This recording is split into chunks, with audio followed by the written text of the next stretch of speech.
Hey Tara, Nathan, it's Corey here again at your place at 150 Reno Avenue in Hamilton, Ontario. Another thing I wanted to look at while I'm up here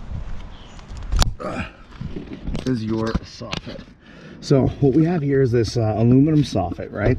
And when I press up here like this, there is a bit of resistance when I push up, which could indicate again that there is freeze board up here. And I know you said you had it inspected, and there are a few holes in here. However, it might be an issue where these perforated soffits that are installed every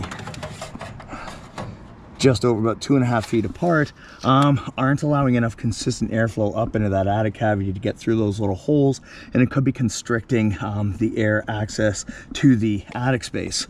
So the way that we want those to work is we want those little perforations that we can see here to actually be absorbing air instead of having that airflow just bump into a piece of board up top and not allow any airflow to get up and bypass that into the attic space.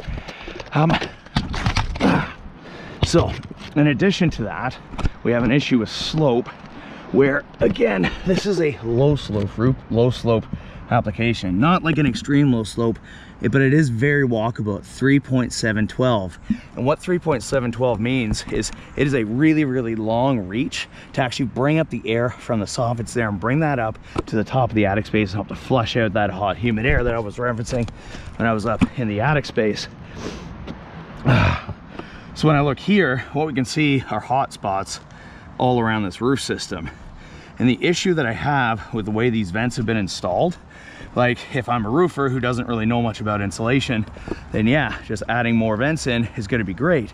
However, the issue that I'm seeing is the fact that cross ventilation is a very real phenomenon. And what that means is this vent and this vent might be transferring air through to one another, but what that does is it flushes out that top like 2 feet, but it pushes the rest of that hot humid air down into the attic space and physically traps it there. So what ends up happening is the insulation that's been blown into the edges could be choking off the soffit that is already having some obstructions there to get airflow up into the attic space. And then when the airflow is able to get up here, it just ends up sitting there stagnant because, again, these vents just keep cycling that top couple of feet of air rather than actually allowing that airflow to come up and just transition out one single side. So when I look at all these issues, that is a key indicator as to what might be going on here with all that mold growth in the attic space. And I don't want to see this come up and be a thing where, you know, that $20,000 that you've already spent just ends up getting thrown away because it rots everything out so badly that all the work has to get redone. So I'll make sure I come up with the best possible solutions to fix this so you're not end up left with another giant bill for all this.